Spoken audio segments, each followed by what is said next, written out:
यहाँ पे आपको देखा गया है कि 5 सेक्शन में बटे हुए मिलेंगे, ए बी सी डी और ई। बहुत सारे क्वेश्चन इस डायरेक्ट फॉर्मूला बेस्ड आते हैं, जैसे कि ये जो फॉर्मूला है ये क्या है, ये है e raise to the power x minus 1 divide by x हो। तो छोड़ दो, ये कॉमन एरिया आपको ये मिल गया सर इस लाइन तक, ये भी डार्क है ना तो यहाँ तक, यानी कि उसमें ए के साथ कॉमन देखो यही वाला तो है, ए के साथ कॉमन इतना ही तो है, समझ रहे हो, यानी इसको छोड़ के, ठीक है ना। इसका एक एग्जांपल और समझ सकते हो, यहाँ पे लिखा हुआ है 2 + 2 4 होता है, यहाँ पर भी लिख दिया 2 + 2 4 होता है, मैं उसको एक्सप्लेन नहीं किया, वही लिख दिया। तो लिखा तो दोनों जगह सही है बट एक्सप्लेनेशन नहीं है वो। तो ऐसे केस में क्या हम टिक लगाते हैं, बी ऑप्शन पे, कि अगर बात की जाए समकोणीय अतिपरवलय की तो उस केस में ए बराबर बी होता है, बस ये आपको पता होना चाहिए।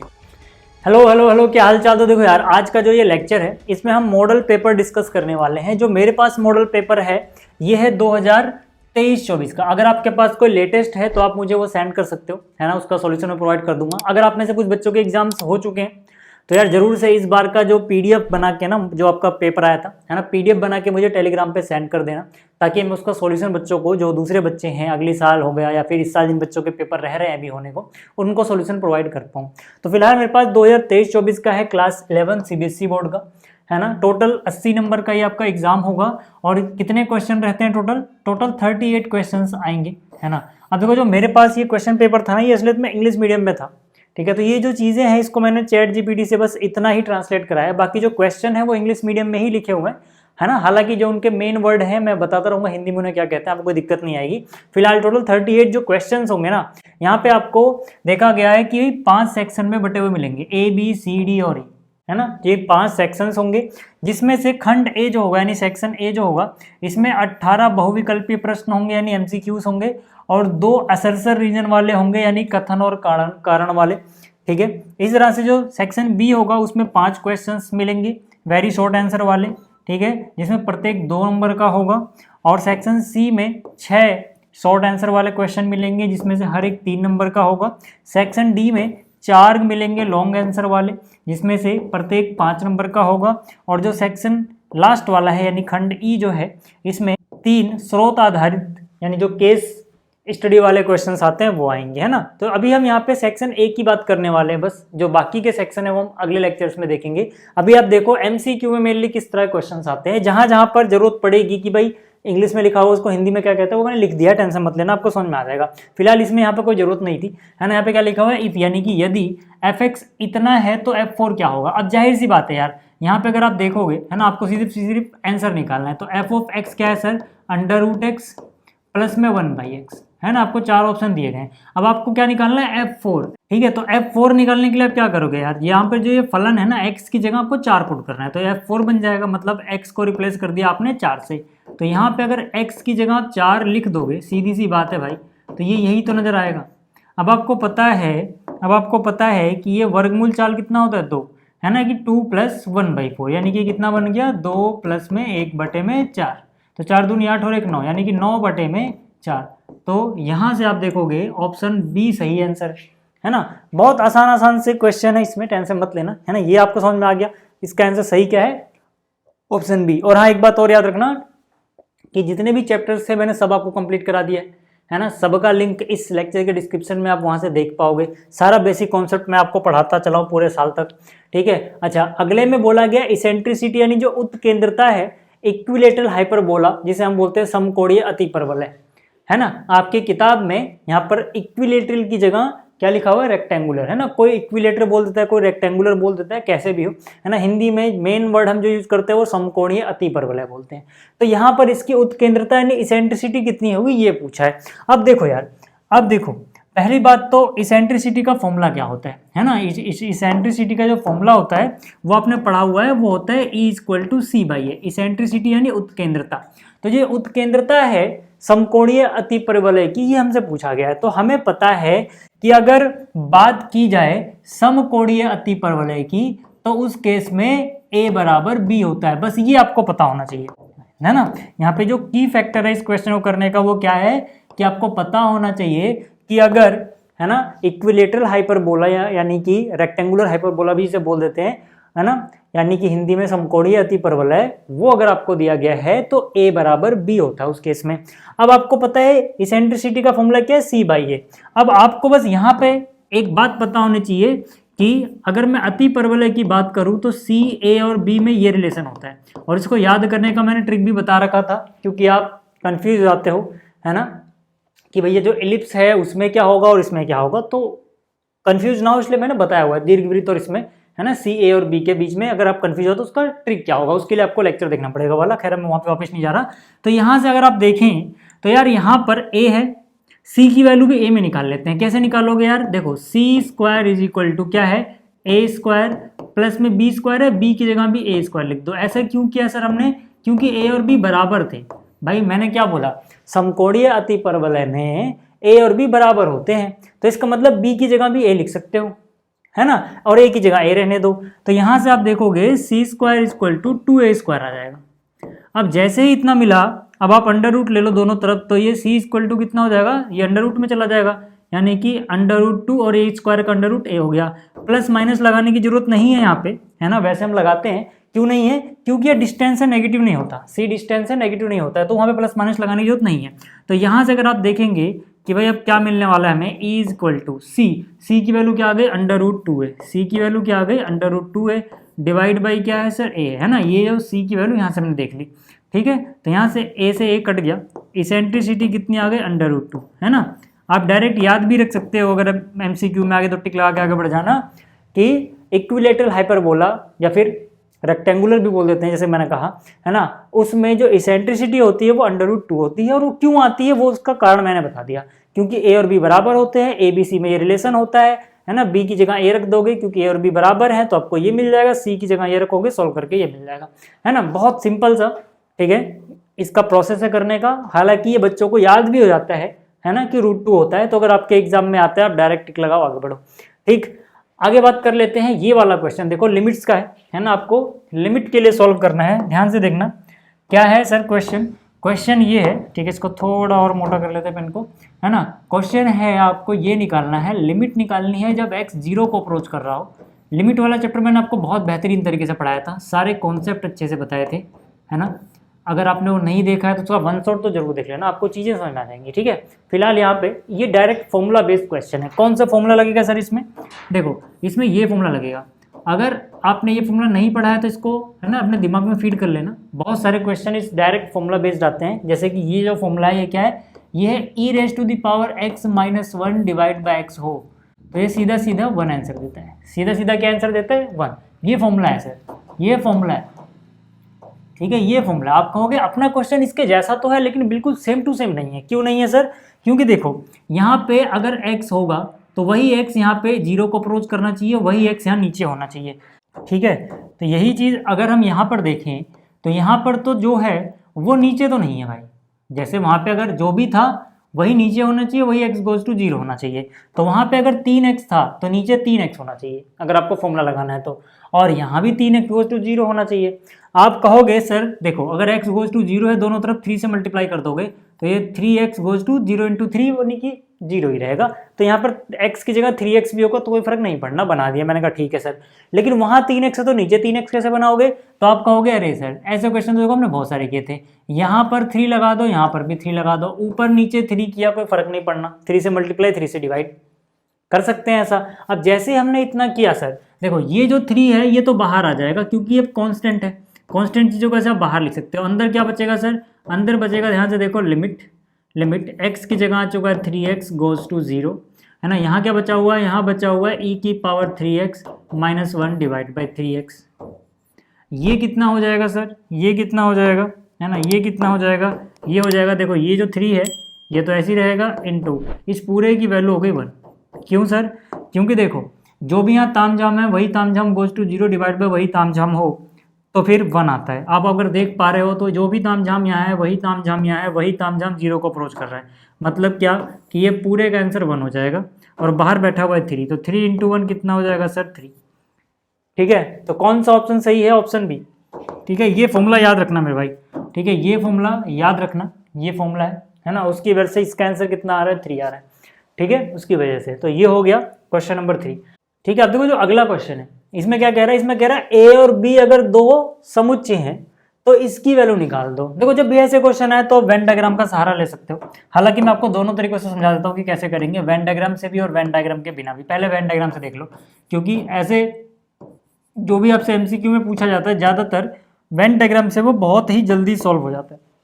हालांकि आप ऐसे भी सोच पाओगे, है ना, पूरा वेन डायग्राम ना भी बनाओगे ना, हल्का सा ही बस शुरुआत करोगे तब भी आप सोच पाओगे। देखो हम कहाँ जाना चाहते हैं, ध्यान से देखना कि ये हो गया मान लो सेट ए, ठीक है, ये तो बहुत सारे बन गए, ठीक है, ये हो गया सेट ए, ठीक है, और यहाँ पर ये हो गया सेट बी, है ना, ऐसे मानो, ठीक। अब यहाँ पर क्या रहे हैं ये, ठीक है, एक बार मैं लिख देता हूँ कि ये ए है और ये बी है। अब ये कह रहे हैं कि भैया तुम एक काम करो, ए इंटरसेक्शन बी को छोड़ दो, यही तो मतलब होता है, यदि यूनिवर्सल सेट में से ए इंटरसेक्शन बी हटा दो, ठीक है। तो देखो पहले ए इंटरसेक्शन बी कहाँ है, आपको दिख रहा है, ये है ए इंटरसेक्शन बी, इसको छोड़ देना, इसको छोड़ के जो हिस्सा बच गया, इस हिस्से को छोड़ के जो बच गया उसका ए के साथ इंटरसेक्शन ले लो भाई, इसको छोड़ के सारा बच गया बाहर का। अभी जो सारा बाहर का बचा उसमें ए के साथ कॉमन कौन है, ए के साथ कॉमन कौन है भाई, उसमें ए के साथ कॉमन देखो यही वाला तो है, ए के साथ कॉमन इतना ही तो है, समझ रहे हो, यानी इसको छोड़ के जो ए के साथ बच गया। आ रही है बात समझ में, यानी ये पीला वाला हिस्सा। अब अगर आप पीला वाला हिस्सा देखोगे, है ना, ऐसे भी समझ जाओगे कि ये पीला वाला हिस्सा देखोगे, ये असलियत में a माइनस बी तो होता है, यानी a में से b घटा दिया, है ना। अगर आप ऑप्शंस में से देखोगे तो आपको साफ साफ नजर आएगा ये वाला ऑप्शन, है ना।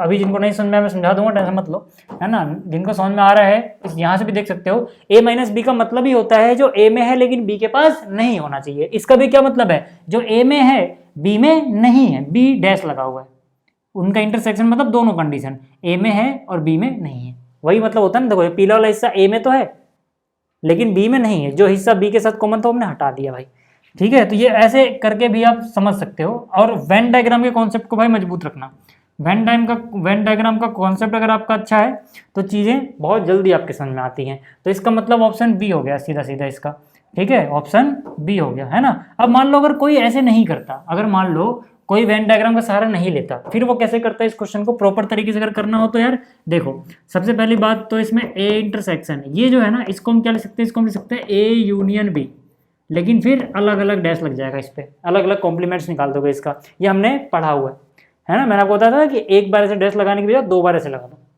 लेकिन फिर ये निशान उलट जाता है, डी मॉर्गन्स लॉ में पढ़ा था हमने ये, ठीक है।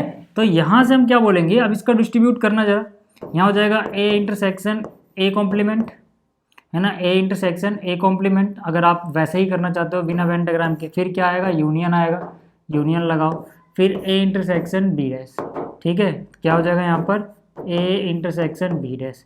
अब अगर आप देखोगे, है ना, ए का ए नोट के साथ ही कॉम्प्लीमेंट इंटरसेक्शन लिया जाए तो वो तो भैया एक एम्प्टी सेट आता है ना। और यहाँ पर क्या बच गया, ए इंटरसेक्शन बी डैश। और आपको पता है अगर यूनियन लिया जाए इस सेट का किसी भी सेट के साथ, तो जिस सेट के साथ लिया जा रहा है वही आंसर हो जाता है, नहीं सीधा सीधा ये आंसर हो जाएगा, क्योंकि इसके पास तो कुछ है ही नहीं ना भाई।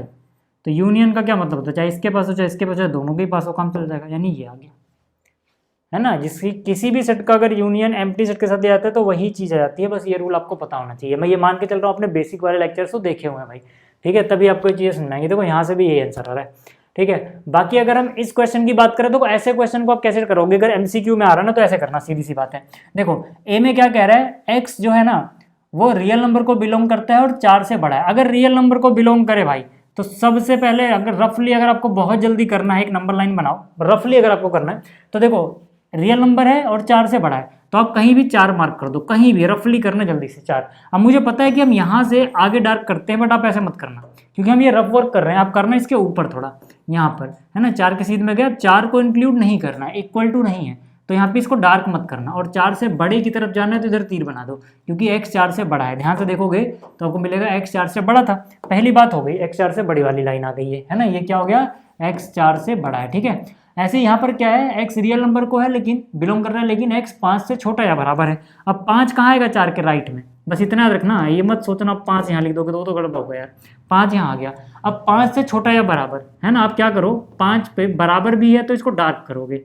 अब अगर छोटा है तो पीछे, बड़ा है तो आगे, क्या है, छोटा, छोटा है तो पीछे की साइड चले जाओ सर। अब देखना यूनियन लेना है कि इंटरसेक्शन लेना है। देखो ये वाली जो लाइन है वही क्या है, x greater than equal to less than equal to ना, x less than equal to 5 है ना। अब इन दोनों का आपको क्या करना है सर, यहाँ पे बोला गया a इंटरसेक्शन b निकालो। a इंटरसेक्शन b मतलब जो दोनों में कॉमन एरिया है। देखो ये तो डार्क नहीं हुआ तो छोड़ दो, ये कॉमन एरिया आपको ये मिल गया सर इस लाइन तक, ये भी डार्क है ना तो यहाँ तक, यानी कि 4 से बड़े की साइड तरफ जाना है, 4 को इंक्लूड नहीं करना, 5 तक जाना है यानी 5 को भी इंक्लूड करना है। ये आपका फाइनल आंसर हो जाएगा। कौन सा ऑप्शन सही है ना, क्योंकि हमें ए इंटरसेक्शन बी निकालना है सर, ए इंटरसेक्शन बी निकालना है हमें जो दोनों के पास हो। तो ए इंटरसेक्शन बी क्या हो जाएगा, ये वाला कौन सा है, ये डी ऑप्शन।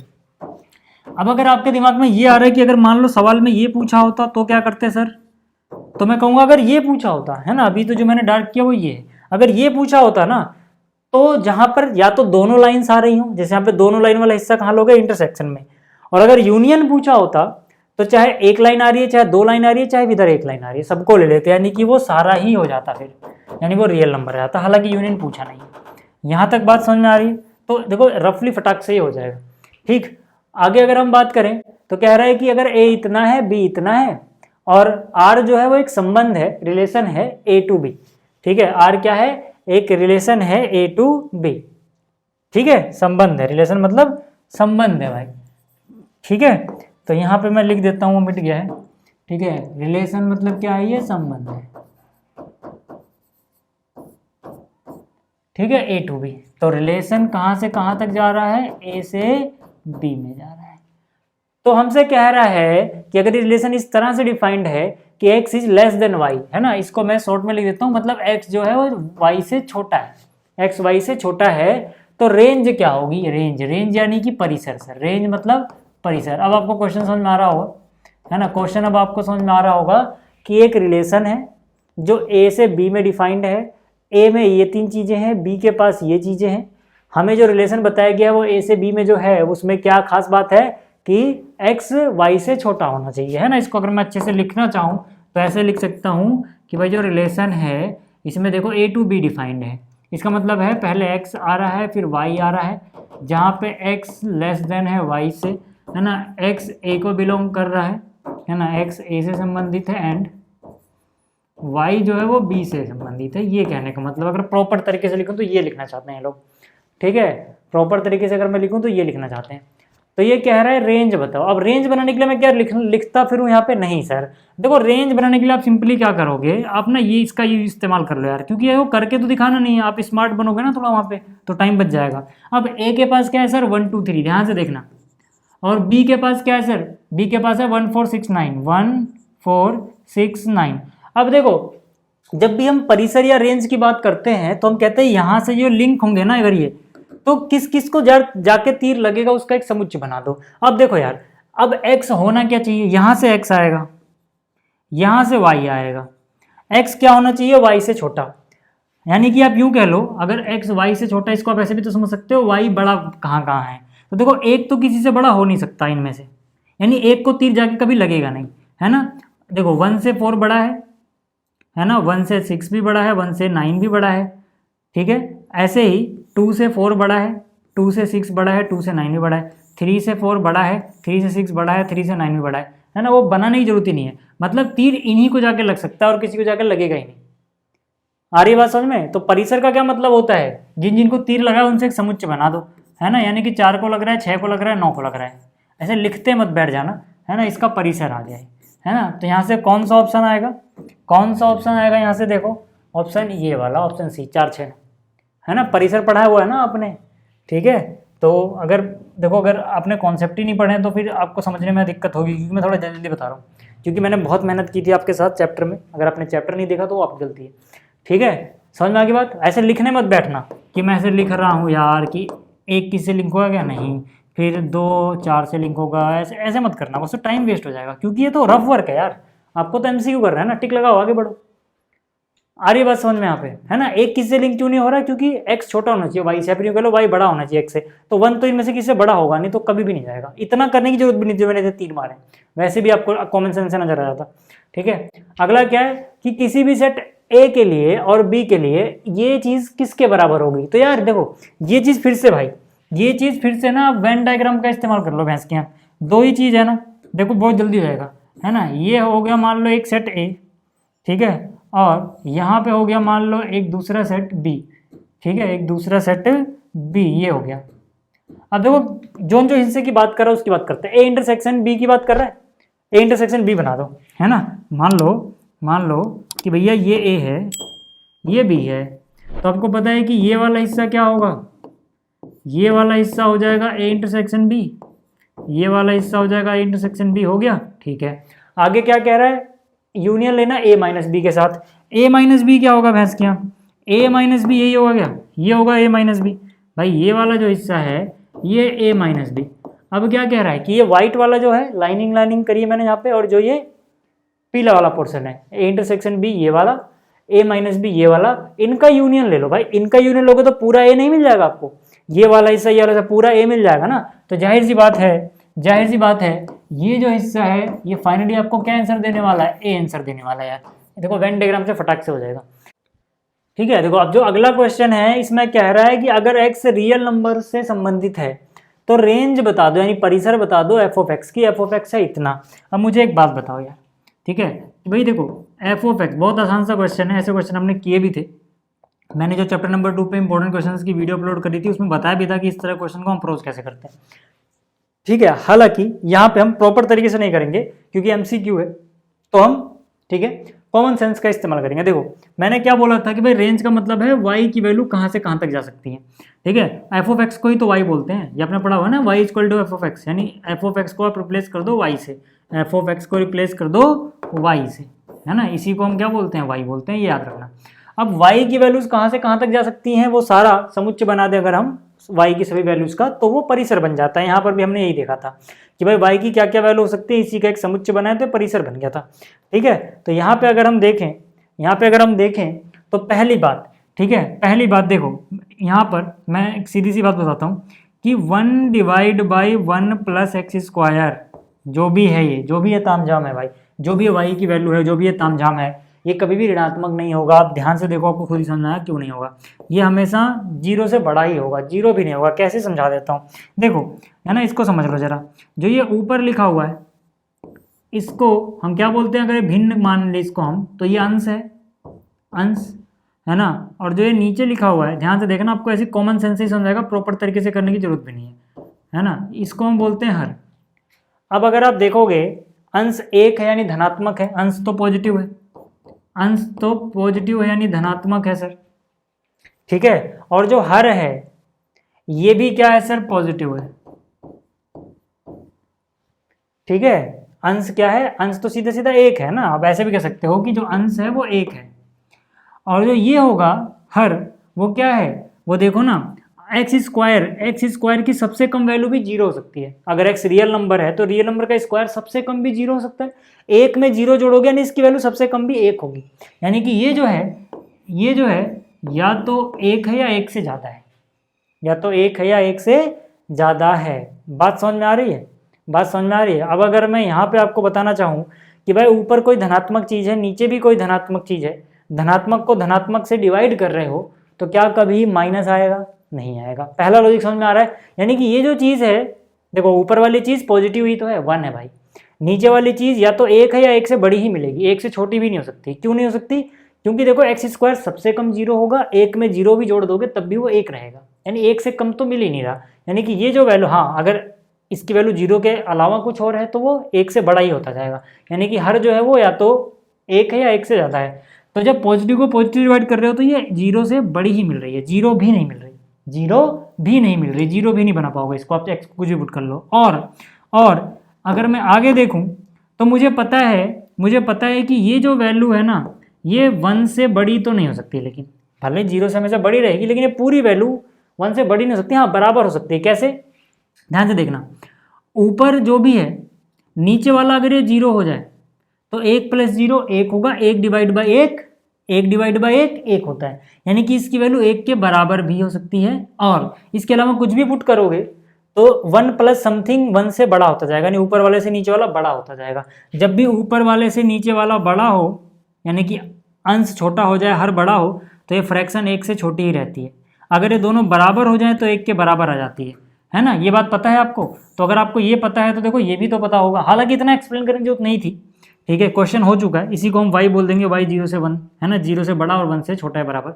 बट मैं लिख के दिखा दूं कि जो अंश है सर, जो अंश है, ठीक है, यहाँ पे जो अंश है वो 1 है ना। अब देखो अगर यहाँ पर भी 1 होता तो ये दोनों बराबर होते, लेकिन हर में क्या है 1 + x²। तो अगर मैं इधर कोई जोड़ दे रहा हूँ जो कि नेगेटिव नहीं हो सकता है सर, तो ये वैल्यू हमेशा बड़ी रहेगी, ये वाली, या बराबर हो सकती है इनकेस ये 0 हो गया। मेरे कहने का ये मतलब है। तो अगर ऐसा है यानी कि अंश छोटा या बराबर है हर के, या फिर हर बड़ा या बराबर है अंश के, तो अगर हर बड़ा होगा तो भिन्न छोटी हो जाती है। आप करके देख लेना, 1 से छोटी। अगर यहाँ पे 5 है और मैं यहाँ पे 8 लिख दूँ, 1 से छोटी ही बनेगी। अगर यहाँ 5 है मैं यहाँ पे 6 लिख दूँ, 1 से छोटी ही बनेगी, है ना। अगर यहाँ पे 15 है और मैं नीचे बड़ा लिख दूँ 16, तो 1 से छोटी ही बनेगी। ये बात अगर आपको क्लियर है तो ये 1 से छोटे वाला केस समझ में आ गया। हाँ ठीक है, बराबर वाला क्यों आ रहा है, इनकेस x² 0। अब आपको पता है 1 + x² ही तो y है, 1 / 1 + x², 1 / 1 + x² ही तो y है। तो y की वैल्यू 0 से बड़ी है या बराबर है या छोटी है 1 से, ठीक है। y की वैल्यू 0 से बड़ी है और 1 से छोटी या बराबर है ना। y की वैल्यू कहाँ से कहाँ तक जा रही है, वही परिसर होता है। तो इसका मतलब यहीं से हमें समझ में आ जाता है कि जो परिसर होगा साहब, जो परिसर होगा है ना, वो 0 से बड़ा, ठीक है, और 1 से बराबर भी हो सकता है या छोटा, है ना। यहाँ पे ओपन ब्रैकेट या क्लोज ब्रैकेट आएगा। कौन सा ऑप्शन सही है, ऑप्शन डी। ठीक है, यहाँ तक बात अगर आपको क्लियर हो, हालांकि मैंने कुछ ज़्यादा ही टाइम लगा दिया यहाँ पे एक्सप्लेन करने में, बट मुझे लगता है कि कुछ बच्चों को चीज़ समझ में नहीं आती तो वो जरूरी भी था, ठीक है। बट कोई नहीं, अगर ज़्यादा टाइम भी लग भी गया है तो ये क्वेश्चन आपके दिमाग में अच्छे से बैठ गया होगा, कॉन्सेप्ट क्या है इसके पीछे, वो कॉन्सेप्ट आप समझ गए तो इसके जैसे और क्वेश्चन आएंगे वहाँ भी अप्लाई कर लोगे, ठीक है। यहाँ पे आगे बात करते हैं। ये तो क्वेश्चन आसान है यार। यहाँ कह रहा है ए के पास ये चीज़ें हैं, बी के पास ये चीज़ें हैं, तो सबसेट यानी उपसमुच्चय, है ना। सबसेट का मतलब, क्योंकि यहाँ पे इंग्लिश में आप हिंदी मीडियम वाले बच्चों में से शायद सबको ना पता हो, तो सबसेट का मतलब होता है उपसमुच्चय। क्या होता है, उपसमुच्चय, है ना। तो कितने उपसमुच्चय होंगे, तो भैया देखो अगर यहाँ पे आपसे उपसमुच्चय पूछ रहे हैं ये, है ना, तो आपको पता है उपसमुच्चय कितने होते हैं, 2 की पावर नंबर ऑफ एलिमेंट कितने हैं, 1 रोस बी के पास, है ना। तो यानी इसका मतलब क्या हो जाएगा, 2 की पावर 1 रोस बी। ए के पास कितने लोग हैं, 2 लोग हैं, और बी के पास कितने लोग हैं, 2, तो 1 रोस बी के पास होंगे 2 दूनी 4, यानी कि हो जाएगा 2 की पावर 4। 2 की पावर 4 कितना होता है, 16, ठीक है। तो सीधा सा लॉजिक था, सीधा सा फॉर्मूला था, ये हमने पढ़ा हुआ था, यानी ऑप्शन सी सही है यहाँ पे, है ना। ऑप्शन सी सही है सर यहाँ पे। ये बात भी समझ में आ गई होगी आपको कि ये क्यों हो रहा है, ठीक। आगे अगर हम बात करें, देखो ये क्वेश्चन, अब ये क्वेश्चन देखने में खतरनाक लगता है अगर आपका दिमाग वहाँ तक ना पहुँच पाए। वैसे अगर जैसे आपने एक क्लू ढूंढ लिया तो ये सिंपल सा है। कैसे सर, देखो यहाँ पे क्या है, cos 10, मैं क्या करता हूँ, यहाँ पर है cos 10 प्लस में क्या है sin 10, फिर डिवाइड बाई क्या है सर, डिवाइड बाई है cos 10 और माइनस में है sin 10। अगर आप देखो सभी एंगल एक जैसे ही है ना, cos sin हो, तो आप एक काम क्या करो, है ना, ये क्वेश्चन का फॉर्मेट आपके दिमाग में छप जाएगा। आप एक काम क्या करो, सबको सोचो कि यहाँ पे हम 1 + 10 क्रिएट करने की कोशिश करते हैं ऐसे क्वेश्चंस में, है ना। जैसे अगर मैं cos 10 से डिवाइड कर दूँ तो sin 10 divide by cos 10 tan theta हो जाएगा, है ना। मैं 2 tan आ रहे हैं, एक tan वाला tan की बात कर रहा हूँ मैं, tan थीटा, है ना, ये tan बोल रहा हूँ इसको, कहीं आप इसको tan समझ रहे हो, ठीक है। तो कन्फ्यूज मत होना यार, दोनों ही tan है, ठीक है। तो यहाँ से मैं उस tan थीटा क्रिएट करने की बात कर रहा था, ठीक है। देखो मैंने सबको cos 10 यानी कि 10 से डिवाइड कर दिया। जैसे इतना किया, cos 10 बाई cos 10 तो 1 हो गया, प्लस, है ना। इसको देखो क्या लिख सकते हैं, sin theta divide by cos theta क्या होता है, tan थीटा, यानी कि tan, ठीक है। अब cos थीटा सेम है नीचे ऊपर, तो ये हो जाएगा 1 माइनस, ये क्या हो जाएगा सर, ये हो जाएगा अगेन tan। यहाँ तक बात समझ में आएगी। अब अगर इतना समझ में आ रहा है तो सर देखो मैं क्या बोलता हूँ कि आप अगर जिनको पता है वो समझ गए होंगे, मैं इसको डायरेक्ट लिख सकता हूँ tan 45 + 10, इसका ही तो फॉर्मूला है ये। बट जिनको नहीं पता उनके लिए मैं थोड़ा सा एक्सप्लेन कर देता हूँ। देखो 1 को आप लिख सकते हो tan 45, ऊपर वाले 1 को बस tan 45 लिख दो, प्लस में क्या आ गया tan 10 डिवाइड बाई 1 को भी रहने दो, है ना। यहाँ पे इमेजिन करो कि मल्टीप्लाई में 1 लिख सकते हो। अब उस 1 को आप क्या बोल सकते हो, tan 45, उसको क्या बोल सकते हो, tan 45 डिग्री में चल रहा है एंगल, और यहाँ पे है tan 10 डिग्री। अब अगर आप देखें तो ये फॉर्मूला बन गया 1045 + 10 का। कौन सा फॉर्मूला लगाया सर हमने? फॉर्मूला हमने ये वाला लगाया है ना। फॉर्मूला अपने पास है 10a - b, a + b वाला।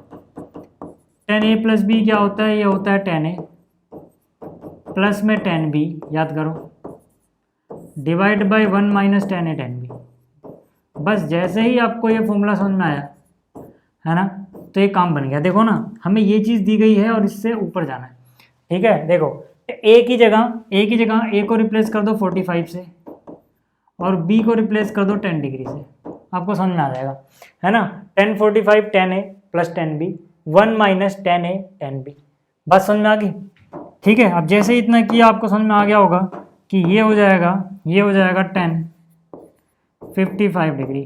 अब 1055 को क्या ले सकते हो? इसको ले सकते हो 10 में, तो देखो 1055 तो कहीं पे नहीं है, तो इसका मतलब इसको कोट में चेंज कर लो। कोट कितना? 35, है ना। ये तो पता है आपको, 10 90 - थीटा cos थीटा होता है। ठीक है, तो अगर एक स्टेप और कर दूं, हालांकि इतना आता होगा, आप क्लास 11th में हो, तो इसको ले सकते हो 10 90 - 35। 10 90 - 35 क्या होता है? cot 35। cot 35 कौन सा ऑप्शन है? ऑप्शन है। तो यहाँ तक चीज़ें समझ में आ गई क्या? यहाँ तक की चीज़ें समझ में आ रही हैं क्या? ये समझ में आ रहा है? ठीक है, नकली सा क्वेश्चन था ये भी। ठीक है, अगला क्वेश्चन देख लो, है ना। इसको कह रहे हैं, देखो यहाँ पर कह रहा है कि ये जो है ये रिप्रेजेंट करता है किसी कॉम्प्लेक्स नंबर को। कॉम्प्लेक्स नंबर मतलब सम्मिश्र संख्या, तो किन में से किसको करता है? तो यार एक बात बताओ, यहाँ पर है कितना? देखो ये भी नकली सवाल है ना। यहाँ पर है 3 आयोटा की पावर 15 माइनस में 5 आयोटा की पावर 8 प्लस में 1 है। तो जब मैंने आपको ये चैप्टर पढ़ाया था तो मैंने इसका बेसिक कॉन्सेप्ट बताया था कि भाई देखो इस चीज़ को याद रखना, आयोटा की पावर 1 हो या फिर आयोटा की पावर कुछ भी ऐसा हो जिसमें 4 से पहाड़ा देने के बाद 1 शेष बचे, तो इसकी वैल्यू आयोटा ही होती है, यानी कि अंडर रूट के अंदर -1 ही होती है। अगर यहाँ पे आयोटा की पावर 2 हो या कुछ भी ऐसा हो जहाँ पे आयोटा की पावर में 4 से डिवाइड करें और 2 रिमाइंडर बच जाए, तो इसका आंसर आयोटा की पावर 2 जैसा ही होता है, यानी कि -1 होता है ना। आयोटा की पावर 3 हो या फिर आयोटा की पावर कुछ भी ऐसा हो जिसको 4 से डिवाइड करे 3 शेष बने, तो दोनों बराबर होते हैं, और ये बराबर होता है माइनस आयोटा के, ये भी मैंने आपको बताया था। और आयोटा की पावर 4 हो या फिर कुछ भी ऐसा हो, है ना, जिसमें पूरा पूरा डिवाइड कर रिमाइंडर 0 बचे, यानी पूरा पूरा चला जाए, तो इसका आंसर 1 होता है। ये सारी चीज़ अगर आप याद करोगे तो यहाँ पे अगर आप देखोगे तो ये है 3 आयोटा की पावर 15 का मतलब होगा 4 का पाड़ा पढ़ोगे, 4 तियाँ 12 3 15, यानी 4 से भाग देने पे 15 में 3 रिमाइंडर बचता है ना। पक्की बात है। तो इसको मैं ऐसे भी बोल सकता हूँ कि ये सीधा सीधा आयोटा की पावर 3 जैसा ही हो गया, माइनस ऐसे ही 5 आयोटा की पावर सीधा सीधा 4 दूनी 8 है ना। तो जाहिर सी बात है, अगर 4 की पहाड़े में पावर आ रही है, 4 के पहाड़े में आ रही है, तो आयोटा की पावर 8 का मतलब हो गया 1। अब आयोटा की पावर 3 का मतलब क्या हो जाएगा? Minus iota. आप डायरेक्ट भी कर सकते हो यार इसको, आयोटा की पावर 3 का मतलब माइनस आयोटा करके एक एक स्टेप दिखाने की जरूरत नहीं भाई, इतना तो आपको आना चाहिए, है ना। ऐसे ही कर लेना सीधा, आप क्लास 11 में हो तो यहाँ पे 4 का पहाड़ा 3 बढ़ जाएगा, 4 तियाँ 12 3 बच जाएगा, आयोटा की पावर 3 का मतलब होता है माइनस आयोटा। ठीक है, आयोटा की पावर 8 है, 4 दूनी 8, पूरा पूरा पहाड़ा चला गया, मतलब ये 1 हो जाएगा। अब यहाँ से करोगे जब तो प्लस माइनस -3 आयोटा, ये -5 + 1 यानी कि -4। ठीक है, तो यहाँ से कितना बचेगा, मतलब कौन सा ऑप्शन हो जाएगा? Option D. ठीक है, ऑप्शन डी इज करेक्ट। यहाँ तक बात समझ में आ रही है? यहाँ तक बात समझ में आ रही है? चलिए आगे बात करते हैं। कह रहा है, देखो ये इंग्लिश में है तो मैं बता देता हूँ। यहाँ पे कह रहा है ऐसे कितने तरीके हो सकते हैं कि हम 4 डिजिट वाला, है ना, 4 डिजिट यानी कि 4 डिजिट वाला नंबर बना सकते हैं अगर हम यूज करें इन सभी डिजिट्स को, 2 3 4 2। तो देखो यार, मैंने कहा था कि देखो 4 डिजिट वाले बनाने हैं, 4 ही लोगों को इस्तेमाल कर रहे हो, तो टोटल कितने तरीकों से कर सकते हो? 4 फैक्टोरियल से, है ना, डिवाइड बाय, या फिर आप ऐसे भी कर लो 1 2 3 4 जगह मान लो, है ना। तो यहाँ से 4 × 3 × 2 इसको भरने का एक तरीका है, ऐसे करोगे। लेकिन यहाँ पे कुछ चीज़ें हैं जो रिपीट हो रही हैं। मैंने जब चैप्टर आपको कराया था तो कहा था कि जिन चीज़ों का इस्तेमाल हम कर रहे हैं, अगर उनमें से कुछ रिपीट हो जाता है, जैसे 2 बार आ गया, तो जितनी बार रिपीट होता है उतने फैक्टोरियल से डिवाइड भी करना होता है रिपीटिशन वाले केस में। ठीक है, अगर यहाँ पे सेम चीज़ एक से ज़्यादा बार आ गई है तो यहाँ से हम क्या बोलेंगे? भाई ये क्या हो जाएगा? 4 तियाँ 12 गुणा में 2 फैक्टोरियल पे रुक जाओ, नीचे 2 फैक्टोरियल है ही, कट जाएगा, तो 4 तियाँ कितना? 12। ठीक है, तो यहाँ से कितना आ गया? 12 आ गया, है ना, मतलब यहाँ पे अगर कोई चीज़ सेम हो तो हम उतने फैक्टोरियल से डिवाइड कर देते हैं। आपने अगर ये चैप्टर अच्छे से पढ़ा हुआ है तो ठीक है, अच्छे से नहीं भी पढ़ा होगा, बिल्कुल बेसिक भी पढ़ा है इसका, और ठीक है इस चैनल पे पढ़ा है तो आपको ये चीज़ क्लियर रही होगी उस टाइम। ठीक है, आगे बात करते हैं। अगला है देखो ये वाला क्वेश्चन। ठीक है, तो देखो इसके लिए ना डायरेक्ट फॉर्मूला है अपने पास। फॉर्मूला क्या है, फॉर्मूला क्या है सर, देखो फॉर्मूला ये है आपकी एनसीईआरटी में ही, एनसीआर हो प्लस एनसीआर से एक कम हो अगर, तो ये सीधा सीधा बराबर हो जाता है इस एन से एक ज़्यादा कर दो, सी आर लिख दो, यानी कि देखो इन दोनों में बड़ा कौन है आर, तो आर लिख दो और इन दोनों से एक ज़्यादा कर दो। समझ में आ रही है बात, ध्यान से सुनना। मैंने क्या कहा कि अगर इन दोनों में एक का गैप है, सीधा सा ऐसे देखोगे आप, यहाँ पे आर माइनस वन, आर नहीं दिखाई देगा आपको क्वेश्चन में, तो ऐसा दिखेगा। इसमें देखना एक का गैप है क्या, 4 5, एक का गैप है। और अगर ये दोनों चीज़ें सेम है, जैसे यहाँ पे एन, यहाँ पे एन, यहाँ पे एक का गैप, समझ में आ गई बात। तो इसका आंसर क्या आता है, इसका आंसर आता है इनमें से जो बड़ा है वो लिखो, जैसे इनमें से आर बड़ा है तो इन दोनों में से बड़ा क्या है 5, तो देखो 5 लिखा हुआ है, पहला क्लू मिल गया। और ऊपर क्या आता है सर, अगर यहाँ पे एन था तो एन से एक ज़्यादा, यानी कि ऊपर क्या है एन, तो एन क्या होगा असलियत में, यहाँ पर क्या है 10, 10 से एक ज़्यादा यानी 11, यानी कि यहाँ पर असलियत में क्या होना चाहिए 10 + 1। अगर हम ये फॉर्मूला लगाएं, जैसे यहाँ एन है, यहाँ एन है तो यहाँ n + 1 आया, तो यहाँ 10 है, यहाँ 10 है तो यहाँ क्या आना चाहिए 10 + 1, और उसी को ये n बोल रहे हैं, तो 10 n की वैल्यू क्या है 10 + 1 यानी कि 11, तो सीधा सीधा यार n की वैल्यू क्या है 10 + 1 यानी कि 11, है ना। फॉर्मूला कौन सा इस्तेमाल किया है, ये वाला। क्लियर होगी बात भाई, ठीक है। तो यहाँ से क्या ये वाला ऑप्शन है, ठीक। अब देखो जो अगला है ना, इसमें हमसे बोला गया total number of terms in the expansion of this minus this, यानी कुल पदों की संख्या बतानी है।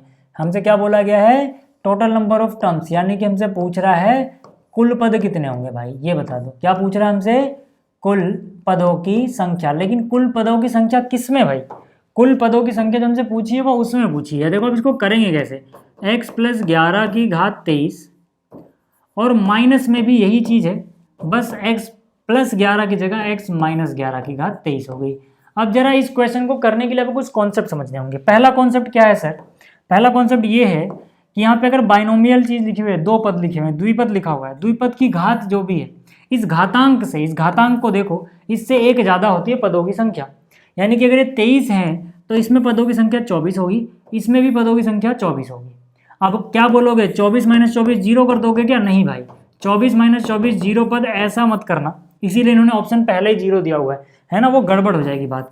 क्यों हो जाएगी जरा ध्यान से देखना, ठीक है। मैं क्या बोलूँगा, यहाँ पे जो 24 के 24 पद होंगे ना, वो पहले से लेके, पहला पद भी पॉजिटिव होगा, दूसरा भी धनात्मक, तीसरा भी धनात्मक, ऐसे करते करते 24वां भी धनात्मक ही होगा। इसकी बात कर रहा हूँ, टोटल 24 पद होंगे। टोटल कितने पद होंगे, 24 पद होंगे, जिसमें 24 के 24 धनात्मक होंगे।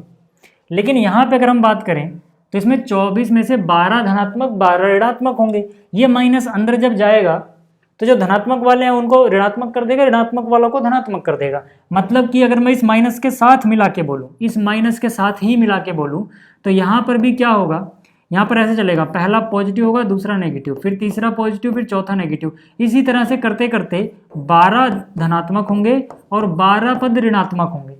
अब होगा क्या सर, अब होगा क्या, ठीक है। अगर इसको नहीं समझ में आ रहा है ऐसे बता देता हूँ, a + b की घात 2 है, इसको अगर आप खोलोगे ना तो a की घात 2 प्लस, है ना, 2ab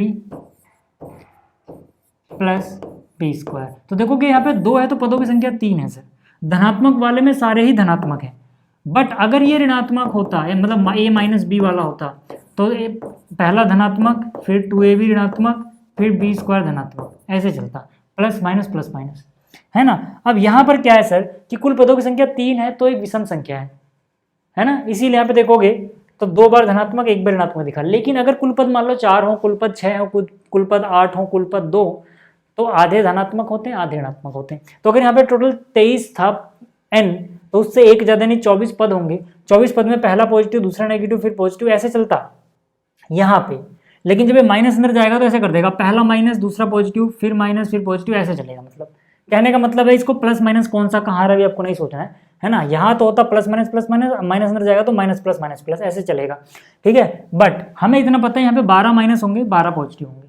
ये जो 12 माइनस वाले होंगे ना, इसके 12 पॉजिटिव वालों को काट देंगे। क्यों, क्योंकि ये सेम ही चीज़ देगा भाई। जैसे यहाँ 11 है तो यहाँ 11 ही तो है, नंबर में फर्क नहीं है उसके। अगर निशान को ना देखे तो निशान को देखोगे तो प्लस माइनस का फर्क आएगा, तो प्लस माइनस की वजह से 12 में से 12 को तो उड़ा देगा, ठीक है। अब बचेगा कितना सर, वो जो 12 बचेंगे यानी कि यहाँ पे 12 बच जाएंगे पॉजिटिव वाले, यहाँ पर भी 12 बच जाएंगे पॉजिटिव वाले, तो क्या 12 पद और 12 पद जोड़ के 24 पद लिखे? नहीं लिखेंगे। क्यों नहीं लिखेंगे?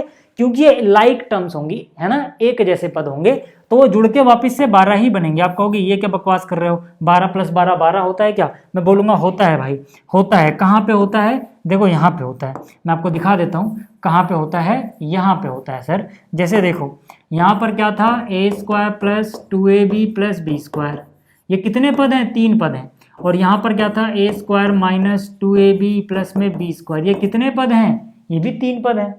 तो अगर चलो ये वाला माइनस वाला, ठीक है, और प्लस वाला कट भी गया होगा, तो यहाँ पे 2 पद बचे हैं, यहाँ पे 2 पद बचे हैं, तो क्या 2 और 2 4 पद होंगे जोड़ने पे? नहीं भाई, जोड़ोगे ना तो जो लाइक टर्म्स हैं, a² में a² जोड़ोगे 2a² बना देगा, और b² में b² जोड़ोगे तो 2b² बना देगा भाई। जो पॉजिटिव वाले बचेंगे वो लाइक यानी कि रिपीट होंगी चीजें, जो यहाँ पे बचा है वही यहाँ पे बचा रह जाएगा, एक ही जैसी चीज 2 बार लिखी होंगी।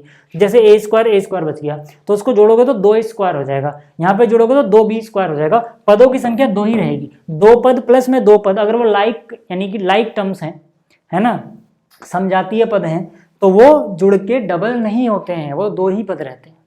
जैसे एक पद मान लो x हो, दूसरा पद भी मान लो x हो या 2x हो, कुछ भी हो, अगर ये लाइक टर्म्स है तो x + x 2x होगा, तो अभी भी ये क्या रहेगा, एक पद ये जोड़ के एक ही पद बन रहा है, 2 पद नहीं बन जा रहे हैं। तो ये बात आपको याद रखनी है, यानी कि रहेगा 12 ही एंड में, है ना, तो ये 12 पे टिक लगाओगे भाई।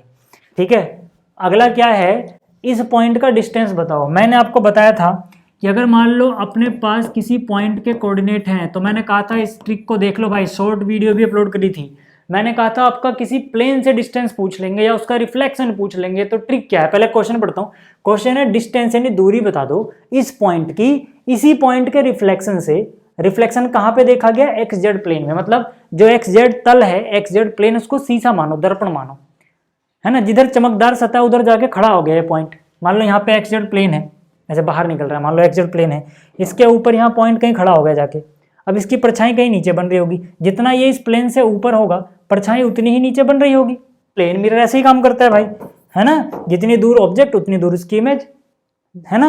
अब क्या होगा, बस आपको ये निकालना है कि ये कितना है, उसका डबल कर दो। मैंने आपको क्या बताया था कि अगर ये प्लेन जो है, ये जो प्लेन है ना सर, ये जो प्लेन है, अगर ये कौन सा प्लेन है, XZ, तो किसी भी बिंदु की किसी प्लेन से दूरी का ट्रिक बताया था मैंने। क्या ट्रिक बताया था सर? कि उस बिंदु में देखो, जिस प्लेन से दूरी पूछ रहे हो उसमें कौन सा अक्षर गायब है। देखो 3D में हमें 3 अक्षर दिखते हैं, XYZ। XYZ 3D में 3 ही चीज दिखती है आपको, X coordinate, Y coordinate, Z coordinate. मैंने कहा इसमें से कौन सा गायब है, ट्रिक याद करो जो मैंने बताया था चैप्टर पढ़ाते हुए। X है, Z है, यानी X यहाँ पे है, Z यहाँ पे है, Y गायब है भाई, Y गायब है, मतलब कि इस पॉइंट की इससे दूरी इसका Y हो जाएगा। बस Y को मोड में लिखना है, इसका Y क्या है, ये, तो इसको मोड में लिखोगे तो +3 आएगा। अगर इसकी इस प्लेन से दूरी 3 है, तो इस प्लेन से इसके रिफ्लेक्शन की दूरी भी 3 ही होगी, यानी कि 3 ऊपर 3 नीचे। तो अगर ये बिंदु और इसका रिफ्लेक्शन में दूरी देखें तो 3 इधर 3 इधर, टोटल 6 हो जाएगा। टोटल कितना हो जाएगा? 6 यूनिट हो जाएगा। कौन सा ऑप्शन सही है? ये वाला।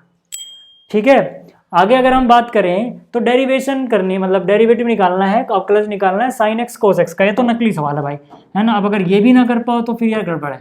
ठीक है, यहाँ पर क्या है, sin x × cos x, इसका डिफ्रेंशिएशन करना है भाई, प्रोडक्ट रूल लगेगा। कौन सा वाला? पहले sin x का कर दो, पहले sin x का डिफ्रेंशिएशन करो, cos x ऐसे ही रहने दो, फिर प्लस sin x ऐसे ही रहने दो, cos x का डिफ्रेंशिएशन कर दो। तो यहाँ से देखोगे sin x का डिफ्रेंशिएशन होता है cos x × cos x, पहले से बैठा हुआ है, cos × cos क्या हो जाएगा, cos²x, क्या हो जाएगा, cos²x। ऐसे साइन का तो कुछ नहीं करना, cos x का होता है -sin x, तो minus plus minus sin × sin sin²x। अब अगर आप देखोगे तो ये डायरेक्ट फॉर्मूला ही है ना। ये डायरेक्ट फॉर्मूला क्या है सर? ये डायरेक्ट फॉर्मूला है ये वाला, cos² θ - sin² θ होता है cos 2 θ, और थीटा की जगह यहाँ पे x है, यानी कि ये आ जाएगा। कौन सा ऑप्शन सही है? Option C. यहाँ तक बात समझ में आ गई?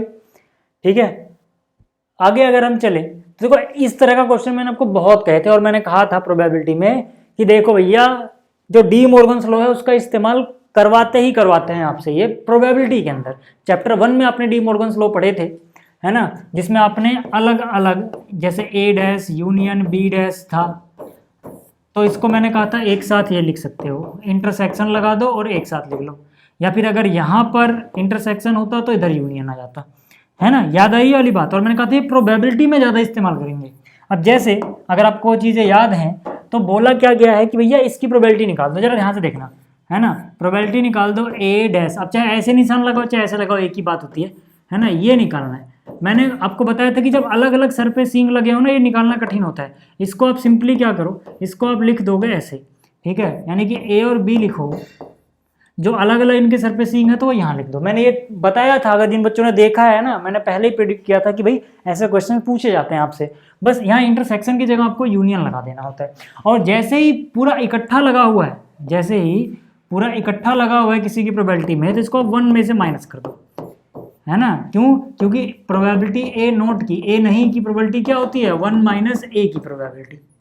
तो ऐसे इसकी नहीं होने की प्रोबेबिलिटी क्या होगी, 1 माइनस इसके होने की प्रोबेबिलिटी। ये बात समझ में आई। अब जैसे ही इतना आपको समझ में आ रहा है, क्योंकि ये सब चीज़ें हम पढ़ा चुका हूँ इसलिए जल्दी चल रहा हूँ, अब आपको क्या करना है, ए यूनियन बी, सिर्फ इतने को अलग से डिस्कस करो।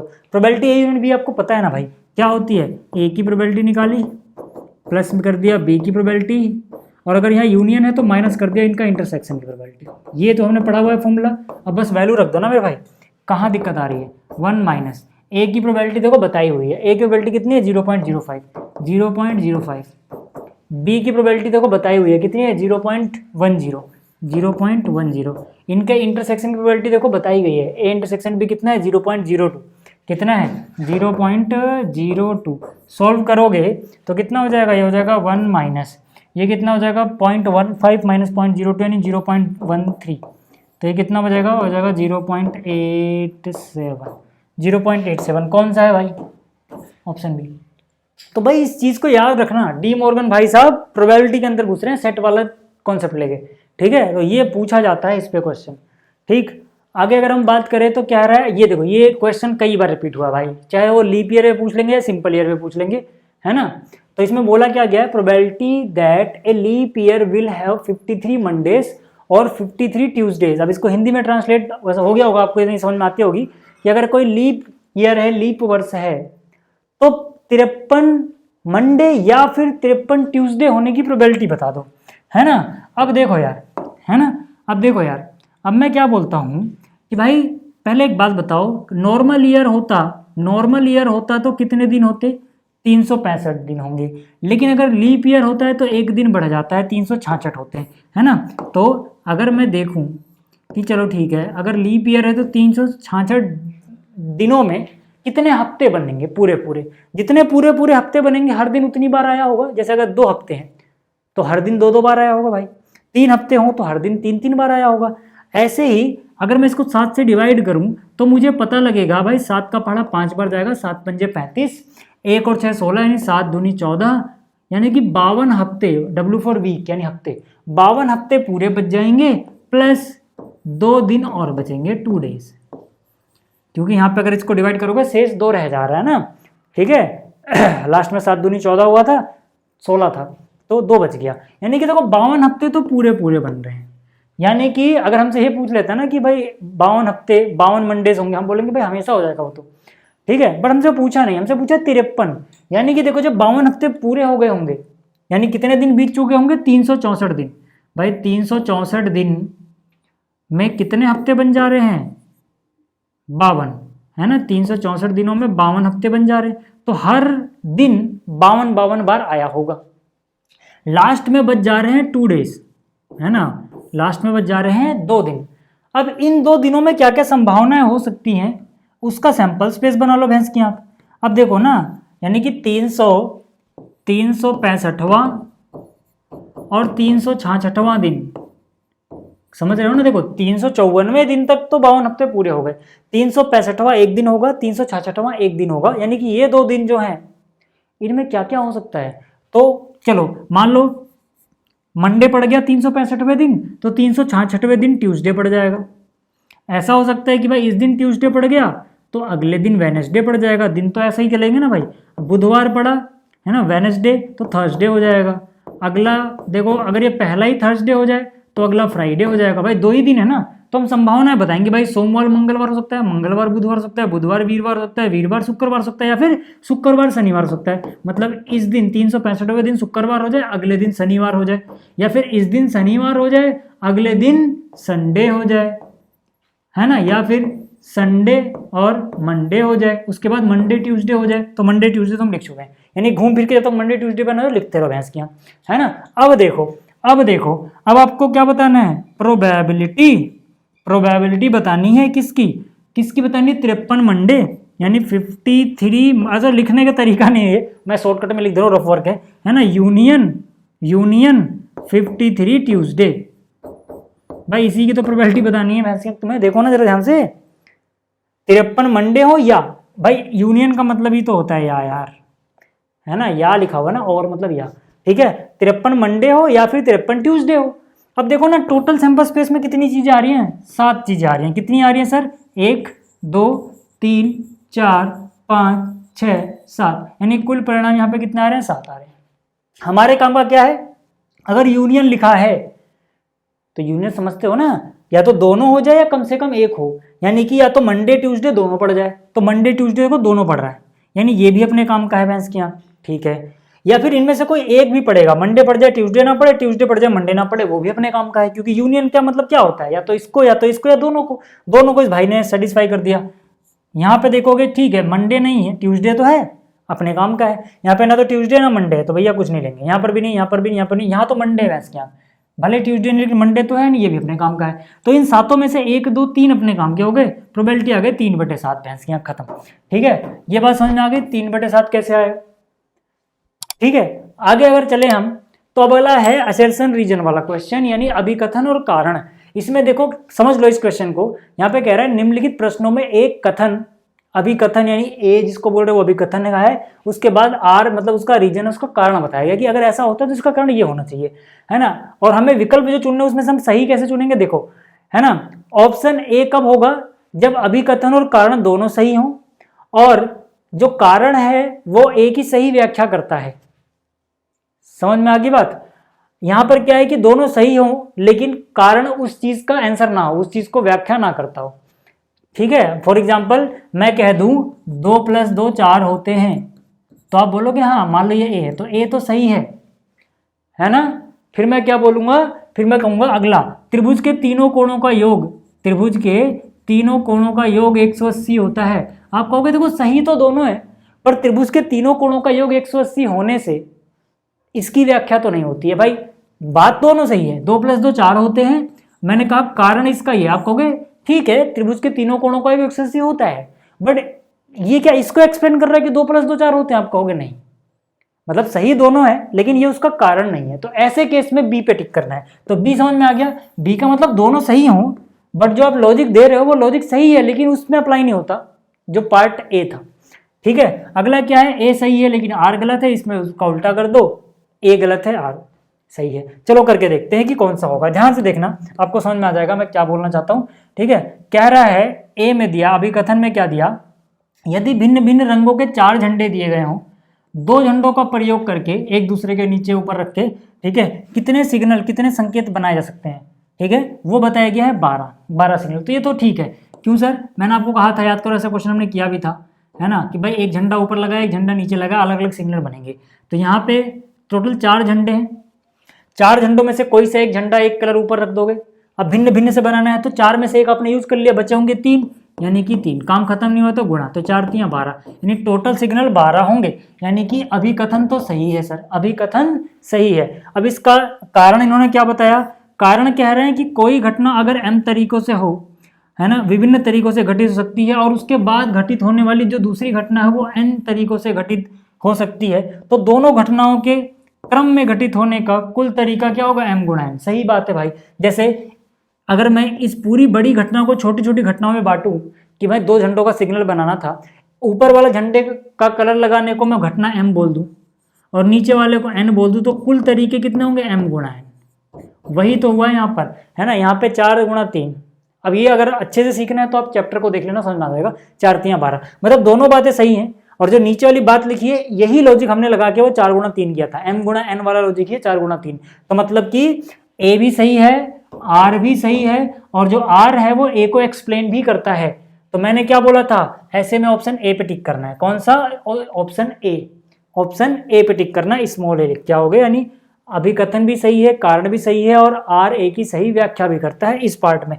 आगे अगर मैं बात करूं तो कह रहा है, अरे इसको एक्सप्लेन नहीं किया, ठीक है, ये हिंदी वाला नहीं लगाया, रुक जाओ एक बार देखता हूँ। मेरे ख्याल से मेरे पास हिंदी वाला होना चाहिए, मैंने इसको ट्रांसलेट तो किया था, ठीक है, क्योंकि फिर ये बहुत लंबा पड़ जाएगा, ट्रांसलेट करने बैठूंगा मैं तो, ठीक है भाई। तो आप फिर आप कहोगे समझ में नहीं आया सर। एक मिनट रुको, भैंस की आँख, होना तो चाहिए। नहीं है क्या?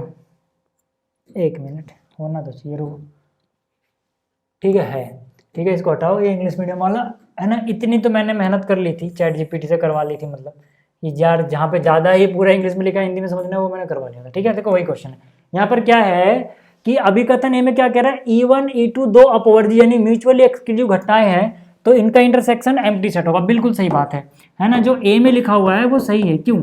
मैंने आपको बताया था कि अगर कोई घटनाएं हैं जो अपवर्जी हैं सर, तो इनका मतलब ये होता है इनके बीच में कुछ भी कॉमन नहीं है, मतलब अगर इनका इंटरसेक्शन लिया जाए तो एक नल सेट आता है या फिर एम्प्टी सेट आता है, जिसे हम बोलते हैं रिक्त समुच्चय, ठीक है। तो ए तो सही है। कारण क्या लिखा हुआ है, कह रहा है E1 E2 अपवर्जी है तथा निशेष है, एग्जॉस्टिव है, तो ये और ये होगा। बिल्कुल सही। देखो आर भी सही है लेकिन व्याख्या नहीं कर रहा। देखो यहाँ पर क्या है कि इन्होंने पहली लाइन तो यही बोल दी भाई जो ऊपर लिखी हुई थी, तो ये गलत कैसे बोल सकते हो? जो अगर ऊपर से बोल रहे तो यहाँ भी सही ही होगा। दूसरी बात क्या कह रहा है, देखो निशेष का मतलब ये होता है कि जितने भी आपने यहाँ पर E1 E2 E3 जितने भी लिए हैं, अगर उनका यूनियन लिया जाए तो पूरा का पूरा सैंपल स्पेस ही बचना चाहिए। ये मैंने समझा था, इनको निशेष बोलते हैं, है ना। अगर पूरा सैंपल स्पेस बन जाता है, दोनों ही सही है, बट ये दोनों इसको एक्सप्लेन थोड़ी कर रहे हैं कि क्यों ऐसा हो रहा है। ये तो बस वो बात दोबारा चेप दी, उसको एक्सप्लेन थोड़ी कर रहे हैं। मतलब तो कुछ ऐसा हो गया, आपने किसी से पूछा E1 इंटरसेक्शन E2 ये होता है, ऐसा क्यों है, इसको एक्सप्लेन करो, तो सामने वाला कह रहा है E1 E2 ये होता है, तो आप कहोगे अरे भैया मैं भी तो वही कह रहा हूँ जो तुम कह रहे हो। देखो ना, जो बात यहाँ बोली गई वही यहाँ बोल दी गई, उसको एक्सप्लेन थोड़ी किया गया है। जैसे मैं कहूँ आपसे या आप मुझसे पूछो कि सर जो त्रिभुज के तीनों कोण है ना वो 180 होते हैं क्या, मैं उसको एक्सप्लेन नहीं करूं, मैं कह दूं हाँ होते हैं, एक्सप्लेन तो नहीं कर रहा हूं ना, बस मैं बोल रहा हूं होते हैं, तो मतलब मैं सही तो बोल रहा हूं लेकिन वो एक्सप्लेन नहीं कर रहा। तो मतलब ये जो चीजें लिखी हैं ये सही तो हैं, बट ये चीजें इसको एक्सप्लेन थोड़ी कर पा रही हैं कि क्यों होता है, कारण थोड़ी बता रही है। जबकि आर फॉर रीजन यानी कारण होता है, उसका कारण नहीं बता रही है, बस वो कह रही है ये वाली चीज है, और ये तो बिल्कुल ही अलग चीज होगी। खैर ये तो बिल्कुल ही अलग पार्ट आ गया, बस इसका एक पार्ट तो कह रहा हाँ ठीक है, ये जो उसने बोला वही इसने बोल दिया, सही तो है, बट ये उसको एक्सप्लेन नहीं कर रहा है। ठीक है, क्लियर होगी बात? क्लियर होगी बात? ठीक है ना। इसका एक एग्जांपल और समझ सकते हो, यहाँ पे लिखा हुआ है 2 + 2 4 होता है, यहाँ पर भी लिख दिया 2 + 2 4 होता है, भाई उसको एक्सप्लेन नहीं किया, वही लिख दिया। तो लिखा तो दोनों जगह सही है बट एक्सप्लेनेशन नहीं है वो। तो ऐसे केस में क्या हम टिक लगाते हैं, बी ऑप्शन पे। किस पे? बी, है ना। क्यों? क्योंकि बी में क्या बोला गया था, बी में बोला गया है कि अभिकथन और कारण दोनों सही हैं लेकिन व्याख्या नहीं कर रहा आर ए की, तो ठीक बात है, ऐसा ही है कुछ, यानी ऑप्शन बी सही आएगा यहाँ पे। पिछले में ऑप्शन ए था, पिछले में क्या था, पिछले में ऑप्शन ए था सर। ठीक है, तो उम्मीद करता हूँ आपको सेक्शन ए समझ में आ गया होगा। जल्दी इसके और भी सेक्शन आपको मिल जाएंगे। साथ ही साथ जिन बच्चों को एग्जाम हो चुके हैं प्लीज़ यार PDF भेज देना, ताकि मैं जो और बच्चे हैं फिर अगले साल जो बच्चे पढ़ेंगे, ठीक है, उनकी मदद कर सकूँ उस क्वेश्चंस की, उन क्वेश्चन पेपर की मदद से। ठीक है, तो चलिए इस लेक्चर को देखने धन्यवाद, थैंक यू। अगले लेक्चर में मिलते हैं।